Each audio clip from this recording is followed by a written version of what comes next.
Hi, welcome to Unnecessary Roughness in person. Rare that we get to do this. I guess the last time was at Cosm in Dallas. But it's me and Kayce Smith on the desk.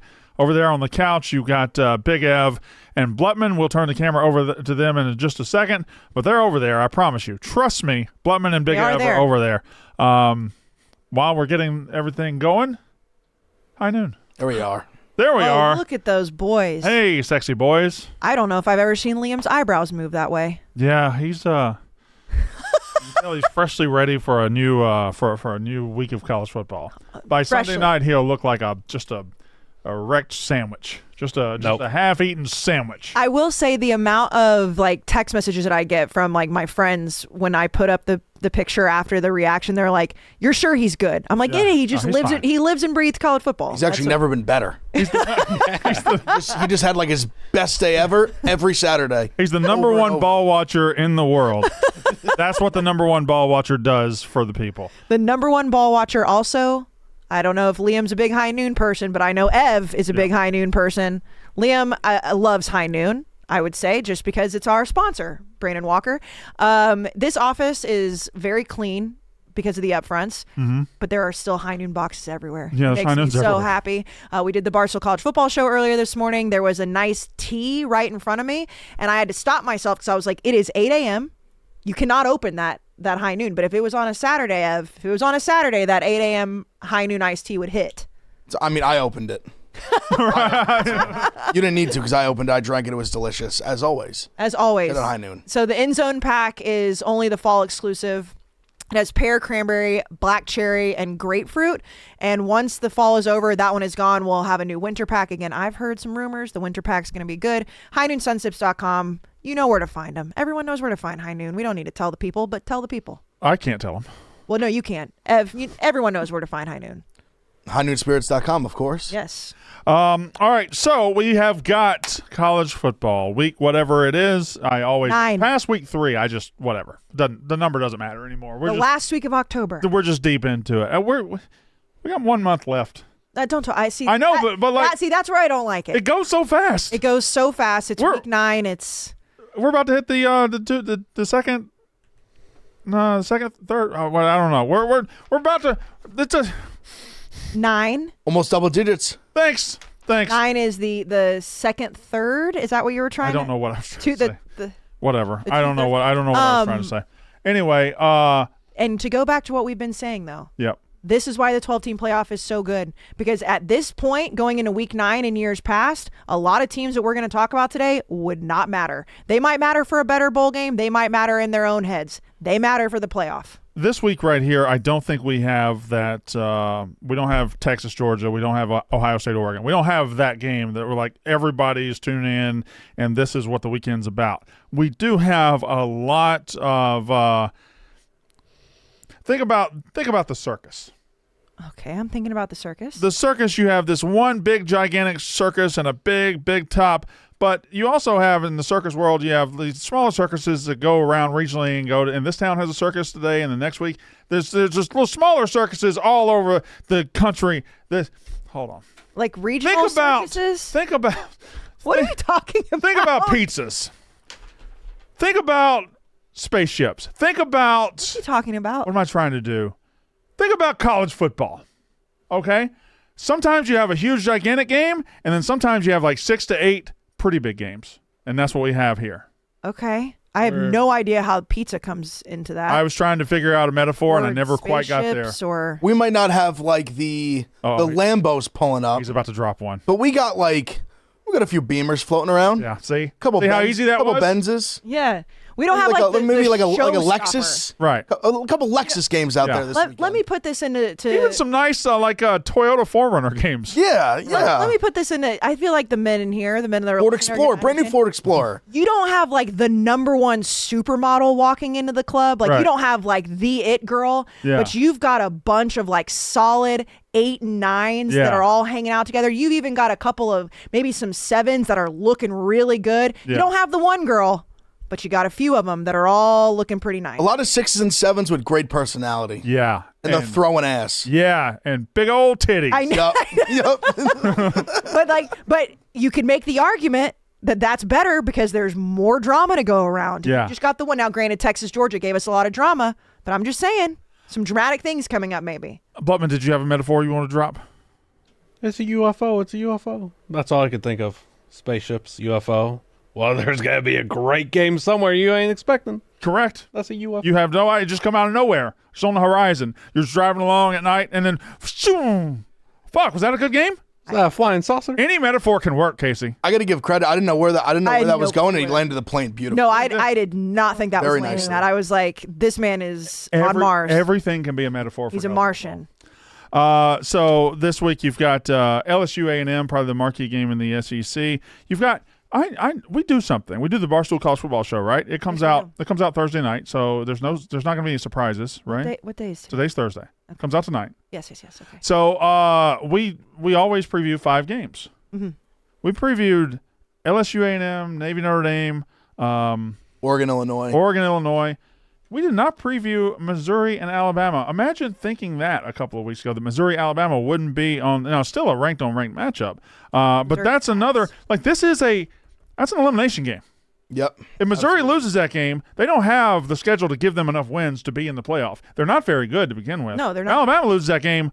See ya. Toast. I think that's why that game means, I mean, obviously it's a big one. It's like loser leaves town, but like I just think Missouri is so bad. Like, and I understand they're still in the mix. They shouldn't be in the mix. If Alabama loses, then yeah, it's like a major storyline. I just think Missouri's ass. LSU A&M isn't quite an elimination game, but it is a validation game. Whoever wins this game is firmly in the playoff hunt. The loser is not dead, but they would have a hill to climb. I mean, whoever wins that game is the only team that has not lost in conference. Correct. It's a validation game. It's not an elimination game. And then you've got games like Notre Dame Navy, as Navy tries to validate itself. Notre Dame tries to maintain its course. Illinois Oregon. Oregon just getting used to life as number 1. Illinois is 6-1 themselves. And then Friday night, man. Boy, hell, even Thursday night. I'm not going to talk about that game at length because the Thursday night game might be over by the time people listen to this. That's Syracuse and Pitt. That's a good one. But Boise UNLV is a gigantic game on Friday night, and that's they both have one loss. Boise's is to Oregon. UNLV's is to Syracuse in overtime. Like, they both have very quality losses, and that could be a determination of who gets that playoff spot in the group of 5. And I would be remiss, before we go any further, we got to give some flowers, if it's only for 30 seconds or a minute, to Kennesaw State. Kennesaw State on Wednesday night beats 5-0 Liberty. Liberty, who went 12-0 last year against one of the worst schedules ever created by man. They go to the Fiesta Bowl, and this year they were poised to possibly do it again, go 12-0 against a shitty schedule, but Kennesaw State gets their first FBS win ever, and they rush the field. That was an awesome scene, Big F. You talk about this like the week of validation. I felt so validated that I didn't have Liberty on my a chance to make the playoff. That validated me. Yeah. And also a guy that's been on Kennesaw State 2 weeks in a row, 2 covers in a row. Yeah, I mean, listen. Do not fade those frisky now 1-6 Owls. Don't do it. People lose your money. People kind of treat, and we're probably guilty of this, being a college football podcast. People treat college football like the only thing that really matters is the top of the top of the top, the top lines. The only teams that matter in the Big 12 are the teams playing for a championship. The only teams that matter in the SEC. But college football is built on Kennesaw States of the world, who are new to FBS, who haven't had a big win, and who on a Wednesday night with nobody looking shocks Liberty, rushes the field, and has one of the biggest wins in Kennesaw State history. Yes, Blutman? While Kennesaw State is the massive story here, and rightfully so, we'd be remiss not to mention that while Liberty was undefeated, while they have suffered their first loss, one of the most disappointing just teams in the country this year against the cupcake schedule, not once did they look any bit menacing. I remember watching them early in the season, their second game, they were at New Mexico State, and they slugged through that game thanks to a big fourth quarter. That team started slow. I love Jamie Chadwell. Pathetic coaching job from him this season. That offense has way too many playmakers, your Kane Soldiers, your Quentin Coolies, I could go on. To be that drastic, that bad, terrible job by them. That's what I was thinking too. I was thinking Quentin Cooley, Kane Dragon. Jack Dragon, dude, come on. Huh? Zach Dragon. Zach Dragon. He's from Otter Creek, right? Otter Hill? Otter Valley. Otter Valley. I know I say this every time we do this in person, but it really makes me miss the in-person dynamic between the two of us, because whenever he was talking, you and I were looking at each other like, what? Yeah, no. What's going on? I was with him. The whole time. He and I sit and break down Group of 5 rosters all the time. I'm sure you do. Remember we were laughing yesterday about UAB's number 2 receiver? What's his name? Yeah. Yeah. I'm so checked out on the Dilford stuff. Come on. Yeah. Okay. Notre Dame, Navy, Illinois, Oregon, Missouri, Alabama, Texas, Vandy, LSU, A&M. We'll just start there. Because there are 2 undefeated teams in the Southeastern Conference. Southeastern Conference and the Big Ten being the 2 premier conferences. I think the Big Ten's a little bit easier to make sense of right now. The SEC is not. You have 2 teams. No, I don't know that many people expected them to be. They both lost on opening night to non-conference opponents. Both didn't look great on opening night, but one's in the first year of a head coach, and one is whatever. One's LSU. But LSU A&M on a Saturday night, LSU is looking the best they've looked all year.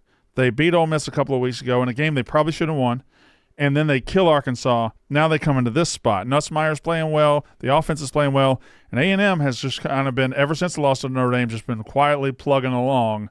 And they have I don't know if I'd say that. They have the one. Why? I mean, like, the big game was like, or was Missouri going to upset them? They kicked the shit out of Missouri. Well, like, I think Missouri doesn't count. I think for Missouri does count. Missouri doesn't plugging count. along. Oh, you mean I don't making mean waves. Okay. I don't mean not being very good. What I mean is just they're just showing up, handling business every week. Yes. And Okay, there's fair. nothing really flashy about it, nothing sexy about it. They haven't had to play. They beat Missouri. It was number 9 at the time. But they haven't had to play in Ole Miss yet.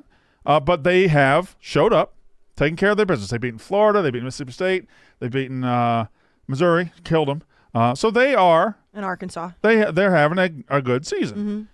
Saturday night, one of them gets disappointed. One of them joins that elite group in the Southeastern Conference, in my opinion. Big Ev, what do you think? It's tough. I've kind of been on both these teams. Like I said, I picked A&M to make the playoff this year, and that was contingent on them winning this game, in my opinion.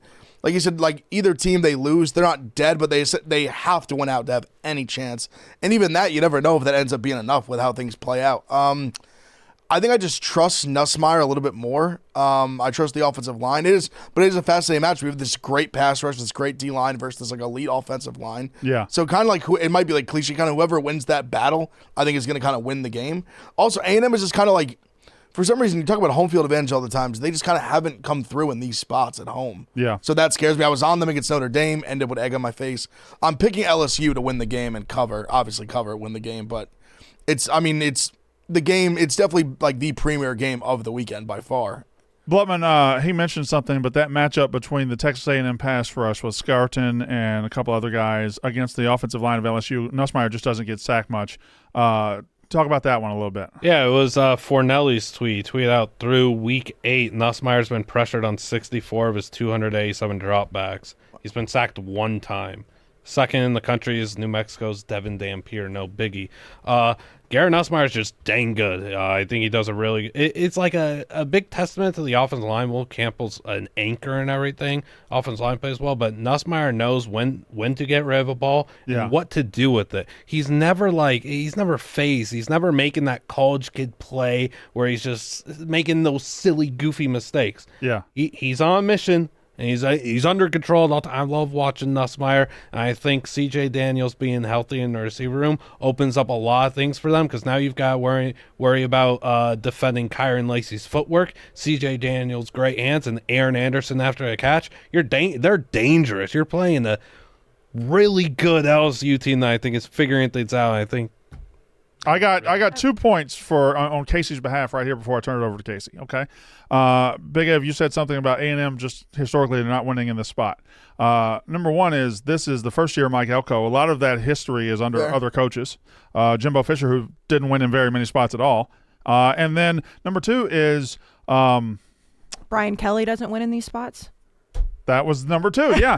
Number 2 is LSU. They went 9-3 in his first year. I know they won the division, but they had a couple of losses in a spot like this. Last year, they had every big game they played, they lost. And now this year, they open with USC, they lose that one. So Brian Kelly isn't historically great here at LSU either. Now, Kayce, I said your points for you. No. You probably have some more. No, well, so I know we're all talking about how LSU doesn't let Nussmeier gets sacked, which is very true. When you look at who they have played this year, just like stop me when I tell you like a defense. So A&M right now with Nick Scorton and like the pass rush has been unbelievable. They're holding people to under 20 points.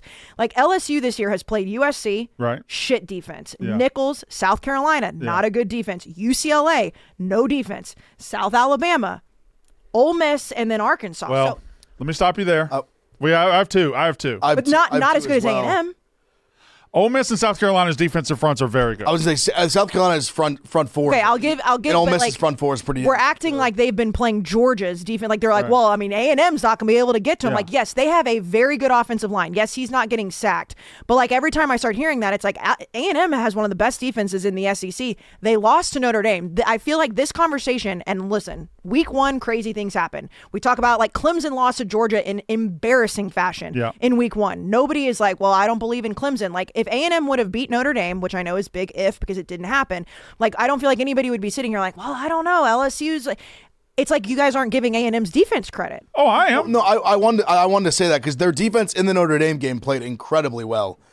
But when I sit there and I look at Nussmeier versus Riley Leonard, I mean Nussmeier. I've said it all year. I'm just such a Nussmeier guy. You are. I think he's fair. an NFL guy, and I think he's just got such a more like live, accurate arm, and like Blubman pointed out before, like. Just difference makers on the outside that a team like Notre Dame doesn't have. I think it's a different test. And then on the flip side, I know LSU's defense has looked better, but they're not that. I mean, they haven't been great. They've not been phenomenal. No, they haven't. And Connor Wigman, who did not look good against Notre Dame, then obviously was hurt. Marcel replayed. Connor Wigman, since he has been back, has looked very good. Le'Veon Moss is an unbelievable running back. They don't have like that flashy name on the outside, but this offense is firing in all cylinders. And the one thing with Connor Wigman that Marcel Reed didn't have is he is a dual threat. You don't know what he's going to do. And LSU's defense has just not proven to be this stout LSU's defense. Now, I'm obviously biased. I want my team to win. I think that they are the real deal. You said it. Mike Elko, first year, this is a different vibe, but this is a legit team. This isn't me being like, oh, A&M's going to win and then whatever. Like when you look across the board, the battle in the trenches is going to be there, but A&M and LSU can hold up in the trenches. It's going to be which one can hold up better, and I think A&M does at night at Kyle Field. I think LSU's defense improved tremendously when they really embraced Whit Weeks as their leader as opposed to being the Harold Perkins defense. Mm-hmm. You would think losing to Harold Perkins would make a team worse, but Whit Weeks and that defense has gotten better throughout the year. What was your hand raised for? Texas A&M has defenses forced 17 sacks this season. South Carolina has forced 28 sacks. Okay. They are third in the country. Ole Miss has forced 24 sacks. They're seventh in the country. LSU's front has forced 24 sacks as well. They're seventh in the country. You know what I've learned in the last couple weeks? He's a fucking nerd. No, well, yes, but he's right. He just proved my point wrong about the defense. But I think Liam hates A&M. I don't. He doesn't. I love Elko. I'm a massive Elko guy. I think every time he's not having my shit. But to me, sacks are a stat, and they are very important. If you're leading the country in sacks, you have you obviously are getting to the quarterback. I think you can be a great great pressure defense without the sack numbers to prove it. And I think your ability against the run can do that as well. Anyway, we'll move on from Texas. Who are you taking, though? I already said it on the college football show. I am siding with LSU. Okay. I think it's a low-scoring, like a 23-20 game. And I've said this too. I don't really believe in either team. Yeah, I think they're both. I think they both come. These are two undefeated teams. These are two top teams in the SEC. I don't think they're the top two teams in the SEC. I think the schedule just hasn't shown us yet exactly who the top team in the SEC is. But I think it's a rock fight. I think it's two even teams. Similarly. And I will not be surprised it goes either way. But I would pick the better quarterback. I assume that most people that listen and or watch this show also watch the college football show. But the mental gymnastics that Dan Cat does in front of me with A&M it's just nasty. Yeah. It's nasty. Well, you sound like you took offense at it. No, I didn't take offense. It's just I know his playbook. We've been working together for 8 years, and he always takes A&M when I'm not around, and then if I am in his presence, he's got to pull like the dork card. Yeah. Like he's got to do it. It's like, okay, welcome to the Dan Cat's playbook. It's just nonstop. Big Ev's got to get on a plane soon, so I'm going to hit these other games pretty quickly. But Blutman, I'll give you 30 seconds to talk Boise UNLV. Tell me why Ashton Genty and Boise don't roll in there and just beat the shit out of them. I thought the line would have been closer to a touchdown, being quite honest. UNLV's rush defense is the worst part of the team, and you're going up against Heisman favorite Ashton Genty. He's going to run wild.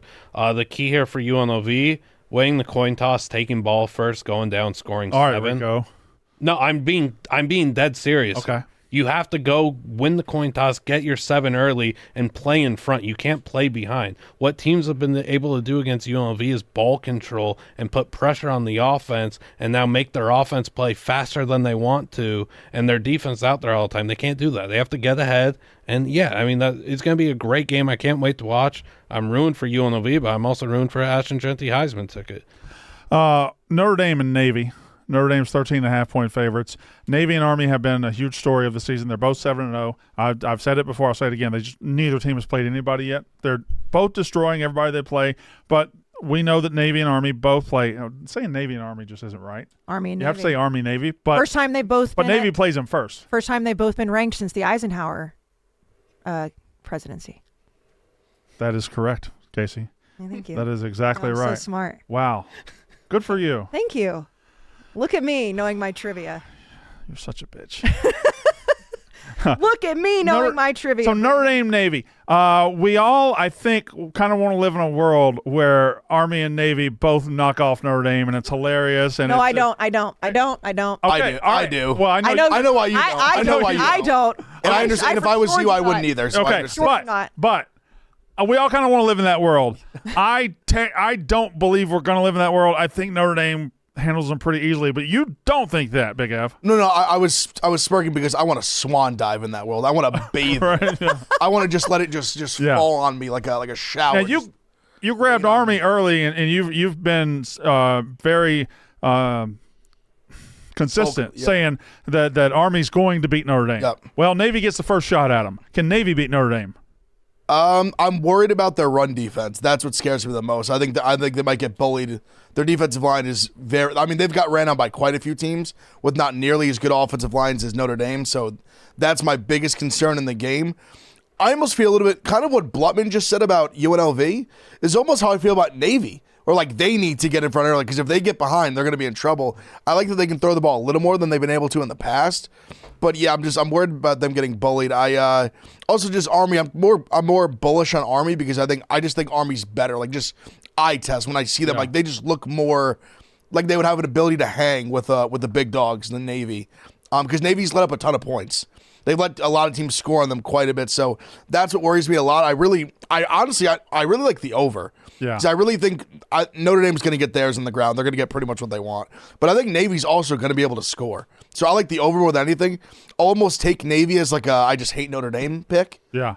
I'll take Navy with 13 points, but if they go lose by 30, I'm not going to sit here and pretend I'll be shocked. Blutman, you're also more bullish on Army than Navy. Do you think Navy's got a chance? I mean, they have a chance, sure. I don't think they're going to win. I do think Notre Dame's going to be able to run all over them. The duo of Riley Leonard and Jeremiah Love with the offensive line is going to be quite a daunting task for a Navy defense that's been gashed quite a bit. I think it's very interesting that Navy is, switched to a bit heavier of a passing attack in their wing T offense, and they'll throw the ball a lot more. It's not this traditional triple option look. It's a much different look, and I'm interested to see how that fares against Navy and eventually against Army. All right, we've fallen. I've let us fall off track a little bit here, but I'm going to blitz through these last couple of games. Notre Dame's going to kill them. They're going to absolutely kill them. I'm scared of that too. Just because I do think Notre Dame's defense is outstanding. I do think that defense does shut this Navy offense down. Texas Vandy, it opened at 21. It's 19. Texas coming off just a bludgeoning, and this is life in the SEC, man. You get punched in the fucking face. But anyway, Texas now goes to Nashville to play Vanderbilt. Any chance Vanderbilt recaptures the magic of beating Alabama and does it again, or any chance Texas comes out? What are you thoughts? I think it's more likely that Vanderbilt beats Texas than Texas completely blows them out. Okay. All right. What do you think, Big Ev? I still think Texas is going to win. It's funny because now I think a lot of people, the discussion has now become with the NIL, like it's closed the gap with these teams because you're not seeing all these guys stay, they go, they play. They're able to upgrade quickly. Like they're able to get a Diego Pavia, and all of a sudden, bang! You also Sowers. Yeah. The tight end, really, really good. Stud. He doesn't get enough credit, how much he's helped the offense. So I think he's closed the gap. I'm afraid now that they've done it a few times where they beat Bama, obviously. They beat Virginia Tech week 1. They beat Kentucky, and you're like, I feel like everyone's going to be on Vanderbilt. Yeah. I'm still taking the bait. Can I tell you? Because I think they're game. I think they're game as hell. Can I tell you something you don't know? Because I think you're going to like what I'm about to tell you. Please. Oh, boy. You do know that we had, for Tuesday's show, at 4 o'clock, we had Diego Pavia penciled in. We talked to Vanderbilt, and we were going to have him be interviewed on the show. I had him. Mm-hmm. It was done. On Monday, I got a text saying Diego apologizes, but I sent it to Ev. He knows. Oh, he knows? But Diego apologizes, but he wants to focus on playing Texas this week and not interviews. I mean, that's why I said we've DM'd many times. Yeah. We plan to have a night out together at some point in Nashville. Yeah. In the hopefully near future. I didn't send him a DM. I said, you know what? I'll hit you. I hit him about the Texas game. Yeah. My guy's locked in. Yeah. And this is where I love it. They've skated by and lost even to Georgia State, Ball State. They play them close. But whenever these big games, they show up. Yeah, they kill. They show Kentucky, up. They beat. They're not afraid. Tech, they beat Alabama. Yeah, and they're at home here.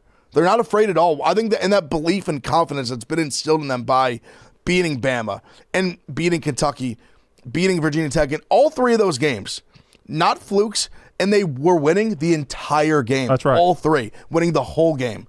They're for real. I think Texas is going to win. 19 points seems crazy to me, and I understand Vanderbilt's defensive front is not Georgia's, but they ran up against an SEC defense. They couldn't do anything.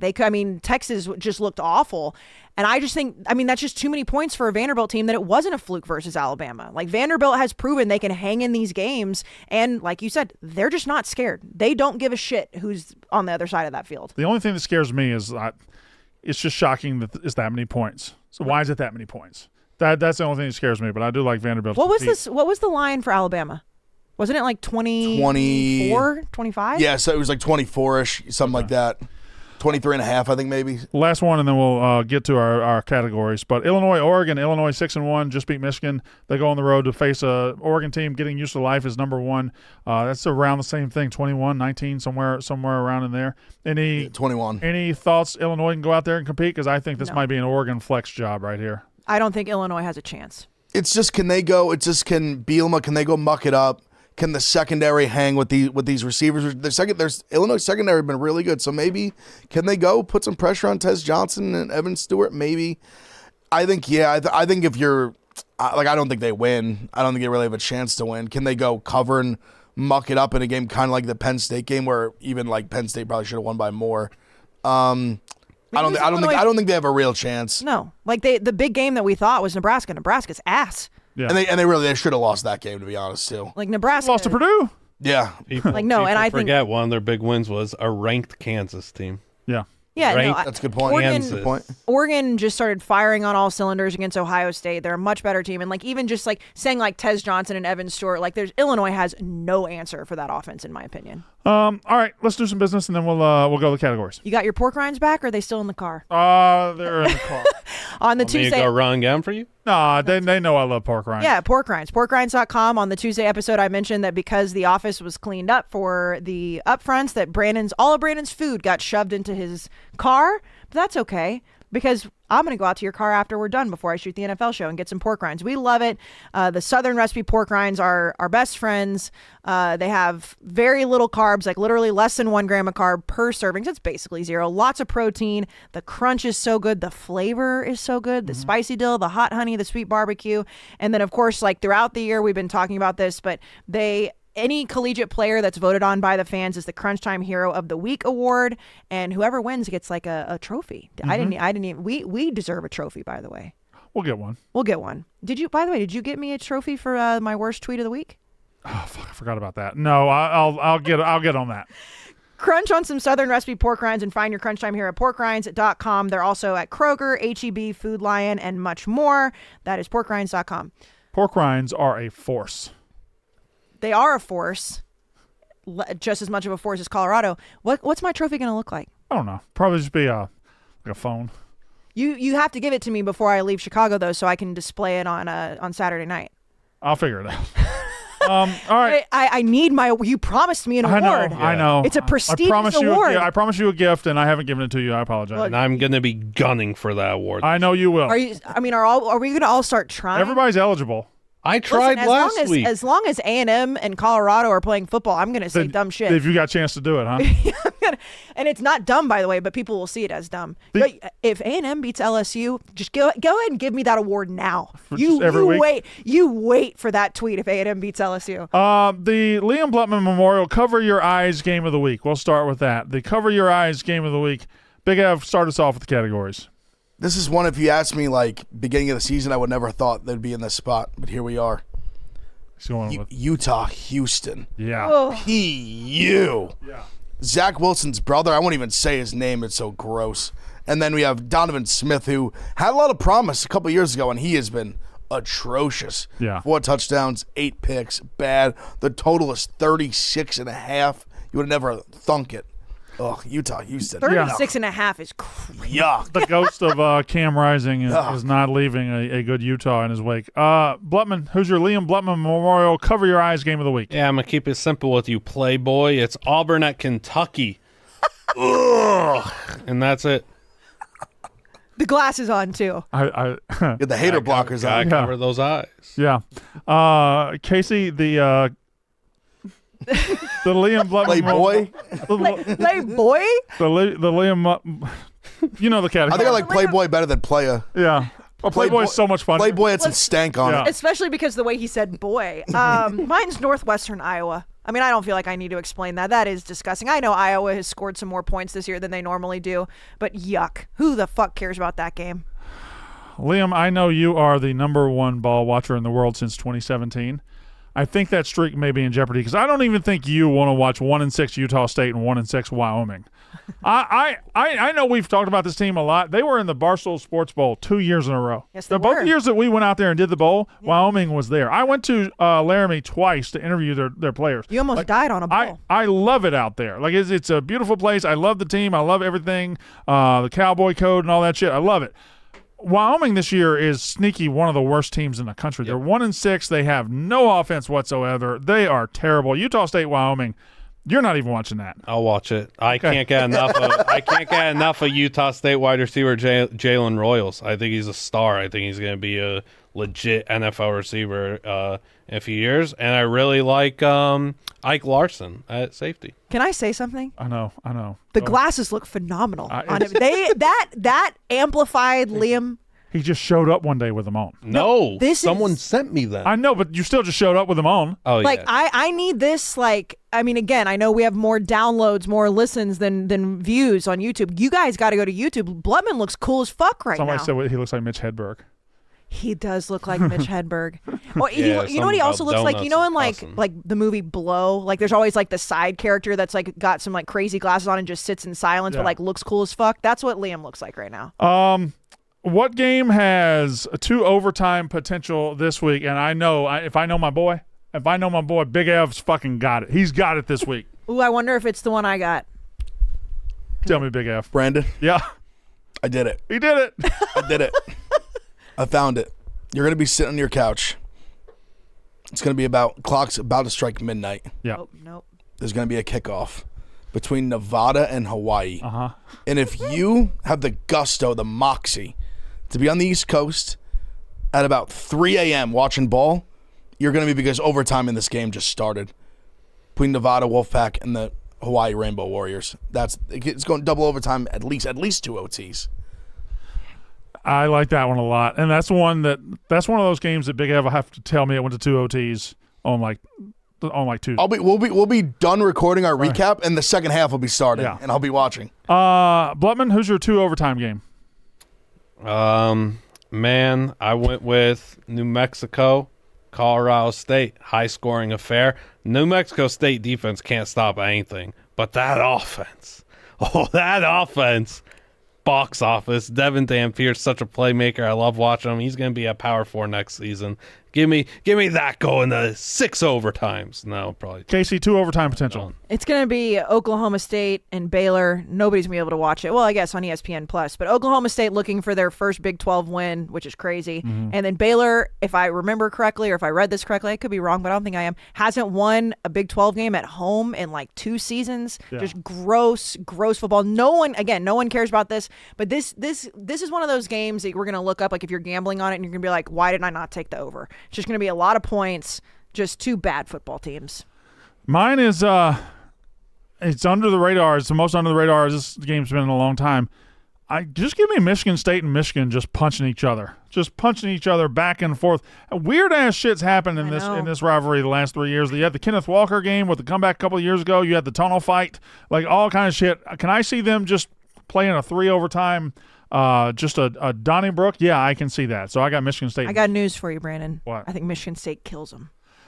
I just can't see them doing it in Ann Arbor. Like the defense has still got a little something to them, right? I don't know. Michigan is so bad. Although Will Johnson's out. Oh, hey, look what Michigan State just did against the Iowa defense. Yeah. Cooked them. Childs cooked their offense, Michigan State's offense starting to come around a little bit. Yeah. Took Childs a bit, but he's got his head on. He's all right. He's going. Who should be on upset alert? Just the fact that Liam just starts, like when he's talking. Tailing off? Well, he tails off. He just mumbles until he's done. He's getting his sentence in, even if he doesn't have his heart into it. Right. Who's on upset alert this week, Big F? Big time look ahead spot for Penn State. Yeah. Got to go to Wisco, night game. And a Wisconsin team that sneaky's been playing a lot better. Yeah. A lot better. Backup quarterback's playing well. That's had to step in after Van Dyke got hurt. I know it's a ratty line, too. The number 3 team in the country is a 6.5-point favorite. Yeah. On the road. Watch out, Penn State. Yeah. I know you're playing Ohio State next week. Got to beat Wisconsin first. I wrote 2 of them down. That was the one. I knew it would get taken. That's why I wrote 2. Blutman, who's on upset alert? Well, Brand, let me tell you about this. I bought a donut, and they gave me a receipt for the donut. I just cannot imagine a scenario where I'd have to prove that by a donut. That's a Hedberg joke, guys. TJ sent me it. Okay. That was also mine, and I want to use that, kind of scrambling to find one. I'm in the FCS right now, but I ain't going to find anything. Well, while he looks, you want me to give me mine while you look? Or go ahead. Hold on, play girl. Yeah, hold on. Well, he said he was scrambling. He said hold on. But I did have one on my mind. Thursday night football, so this thing's already, the results out there in the universe, but we don't know yet. Syracuse at Pitt. I love watching that Syracuse offense. They got things going. It's the offense I've said before. It's a bit Chiefs-y. I like Kyle McCord. Makes a lot of good checks at the line. Gets the ball out quick. Syracuse. Syracuse beating Pitt's the upset alert. Outright. What's yours? Mine is Kansas over Kansas State, and I know Kansas is stinky. They are so bad. They're 2-5. They want to snap a losing streak they have, and the line right now is only 10. Kansas State, they're obviously up there in the Big 12. They hate each other. In-state rivalry. I don't know, and I'm not saying Kansas is going to win, but would it surprise me if some crazy shit happened? Because Kansas, we know they have some talent. They have been incredibly disappointing all year. Kansas State kind of flying high in the Big 12. They need to be watching out because anytime you got an in-state rivalry like that, especially with a team down as bad as Kansas is, you got to be careful. Yeah, my upset alert, sometimes you get to this point of the year, 7 games in, where you have some undefeated teams who, come on, they're not going undefeated. Let's just be honest. They've been undefeated so far, but they've tried to lose a couple times, and they haven't really been successful. And I think it probably ends this week in Orlando, Florida, when BYU goes to UCF. I like UCF at home. UCF looks dead in the water. BYU is just kind of, you don't like it, Big Ev. You don't like it at all. BYU's on upset alert every week they play. They keep an upset alert. They keep winning. Maybe we've had a few of these ratty lines. This is probably the rattiest of them all, but they've had a few of these. Baylor, similar kind of thing. They go out there, they beat them up. Yeah. Do not underestimate the power and the magic of BYU. We're going to figure out a way here. I'm scared of Ja'Cory Brown, that rushing ability, but UCF still can't throw the ball. We're going to cook something up and figure it out, Big Ev. I can't get enough of Liam right now. I can't. Just look at him. I know. Every time I look over at the monitor, I'm like, I'm mesmerized by him right now. What did everybody say theirs? What category are we on? Upset alert? That was mine. You were the last one. Okay, I was the last one. Do some business. Some business is Huel, Brandon. And Huel, listen, Huel. So it's getting a little bit chilly outside. Like, Yep. this is the kind of weather I love. And I know that you've been taking your little walks in the office I today. don't like the way you said little walks. Taking your big walks. Okay, Taking thanks. your powerful walks. Yeah. Taking your manly walks. Thank you. I was upstairs this morning getting ready for the college football show, and I noticed that you were taking a little stroll outside. Yeah. Because, you're getting your exercise in, and then you want to come in and you want to get your protein. And Huel gets your protein because it's a complete balanced meal. This podcast is sponsored by Huel, which is Huel, which is the world's #1 complete nutrition brand, trusted by millions. Millions. So we know you have a busy morning because you get your exercise in. We all have late nights. That's what we do here in college football. Powering through the hectic schedules. We have kids. We never have time to think. Huel's ready-to-drink meals are the easiest way to get all the nutrition you need in just seconds. Like I said, it's perfectly balanced.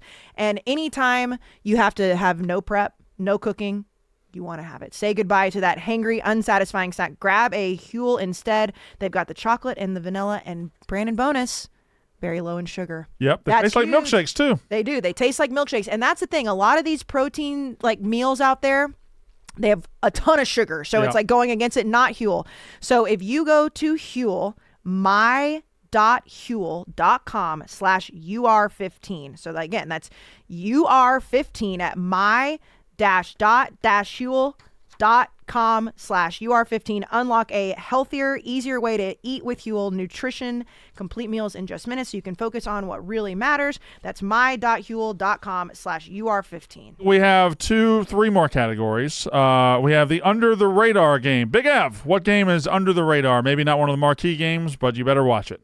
I think it's the game. It's a game that we haven't talked about. It's not being used as a big time game, but I actually think it's a big time game for the playoffs. Cincinnati, Colorado. Yep. And it's weird to say that Colorado game is under the radar, but I still think it's like I said it last week. I think it was the week before. They keep winning, and it kind of like they're almost being more under the radar as they win because the haters are just tucking themselves back in the weeds. Yeah. I think it's a huge game. They both only have one loss in the conference. Loser goes home. Winner is very much still alive to win the conference, make the playoff. Yeah, that's a good one. That's a really good And I think it should be high scoring too. Colorado, every game they're in is exciting. Yeah. Because they're a force. Blutman, what is your under the radar game? Yeah, so again, another game we haven't talked about. I'm not sure why. This game's on the plus. It's UL Monroe. Somehow, some way, UL Monroe sitting at 5-1. What a job Bryant Vincent has done. UAB triple. Former Wake Up Mincy guest. Oh wow, Brian Vincent, yeah, along with Kayce Smith. I was on this morning. They're 5-1. They're on the road at South Alabama. South Alabama's a touchdown favorite. Yeah. I love that South Alabama team. Check into this one on the plus, 4 p.m. Central. You won't disappoint being watching Gio Lopez. How's Fluff Bothwell doing? See, Fluff's the best run. Wow. Beth running back? Come on, Playboy. Fluff is the Playboy? best. Fluff is the best running back on that Playboy? team, and they still place him at RB2, and it's so annoying. Casey. Wait, you don't like waking up with Mincy? No. What's the under the radar game? I mean, I don't think it's under the radar because I don't think it's going to be close, but I think Ole Miss Oklahoma is very fascinating because Oklahoma is complete ass. We know that Jackson Arnold is playing. They fired their offensive coordinator, new guy, whatever. I don't think it matters. Ole Miss coming off of a bye after the way that they lost to LSU. And I still think, obviously everything has to fall their way, but 2 losses, they're still, in that fringe of that playoff hunt. And I feel like I think it's 20.5 right now. If it's moved a little bit, I don't know. But I think it's under the radar because it's I think we're going to see exactly how bad Oklahoma is, which we already know. But I think this offense for Ole Miss has not performed the way that they should. And I think they're going to beat the brakes off of Oklahoma. Fair enough. 2 teams I don't like, so fuck them. Who do you hate worse, Ole Miss? Oh, come on. I know. I always hate Ole Miss worse. Who do you hate worse, Lane Kiffin or Venables? I don't hate Lane Kiffin. I've told you I don't hate Lane Kiffin. I also don't hate Venables. I just correctly assess that he's not a good coach. Okay, and I've never hated Lane Kiffin. I hate Ole Miss and will always hate Ole Miss. And you say some things. I don't say. I've always said since he started. Mike Leach and Lane, when Mike was still alive, kind of took the hate out of the rivalry a little bit because they liked each other. And I've never really disliked Lane. I want him to be at Florida next year because I want him out of Oxford. I believe you called him a sanctimonious piece of shit when they lost to LSU. I don't think I did that. I don't think I did that. And who knows? He might not even be at Florida next year. Might be somewhere else. Where? You dropping a little knowledge? Bran and I have spoken about it. I know exactly what you've Where? We can't say. Oh, he's not going to say on the air. Can't Can I be guess? on And there. you not tell me? I'll tell you later. Can I Tell you guess? off Is it air. somewhere that he's been before? I'll tell you later. Okay. Interesting words you chose is all I'll say. Huh. It's All right. gonna really bother me. Let's go with the player to watch this week. I'll just start because that way everybody who agrees with what I'm about to say will just come on board and you won't have to go this round. The player to watch this week is Ashton Jeanty. It's Ashton Jeanty almost every week, but he is the Heisman front runner. He is a Boise State player who's a Heisman front runner. That in itself is special. They're playing on a Friday night standalone game. They're playing UNLV. They're playing a big spot. UNLV's defense, like you said, the run defense isn't great. It's Ashton Jeanty, no problem. Does everybody agree? Yes, but I have another one that can kind of rival that. Go. So, is anybody grabbing an apple this week? No apples this week. No apples. No. You know why? Because Cam Ward is going to beat the fucking shit out of Florida State, and I am so excited to see it. Yeah, we good, fam. Because listen, Miami's defense is not great. Florida State is Watch them cover this. Yeah, the worst probably. team in the world. It's only 21, by the way. I think it should be higher. I can't wait to watch Cam Ward just go bananas against Miami. I mean, Florida State. Who's yours? I actually showed it to Blutman just so we could confirm. BYU. Jake Retzlaff. Yeah. They keep sleeping on this team, and they will keep Can getting somebody say his fucking name? Jake Retzlaff. Okay, all y'all ever do That's is say BYU. Because Which, it's awesome. by the way, sounds like and he should likes it. say And the fact that he embodies it is why I like him even more. That's why He genuinely likes it. He thinks it's like funny. No, I know. But That's when why- you say it, it sounds like you shouldn't say it. understood, but then because that's how I was at first, but as a half Jewish man myself, and then seeing him go all in on the BYU thing, and he's selling his merch and he's taking pictures with it, he loves it.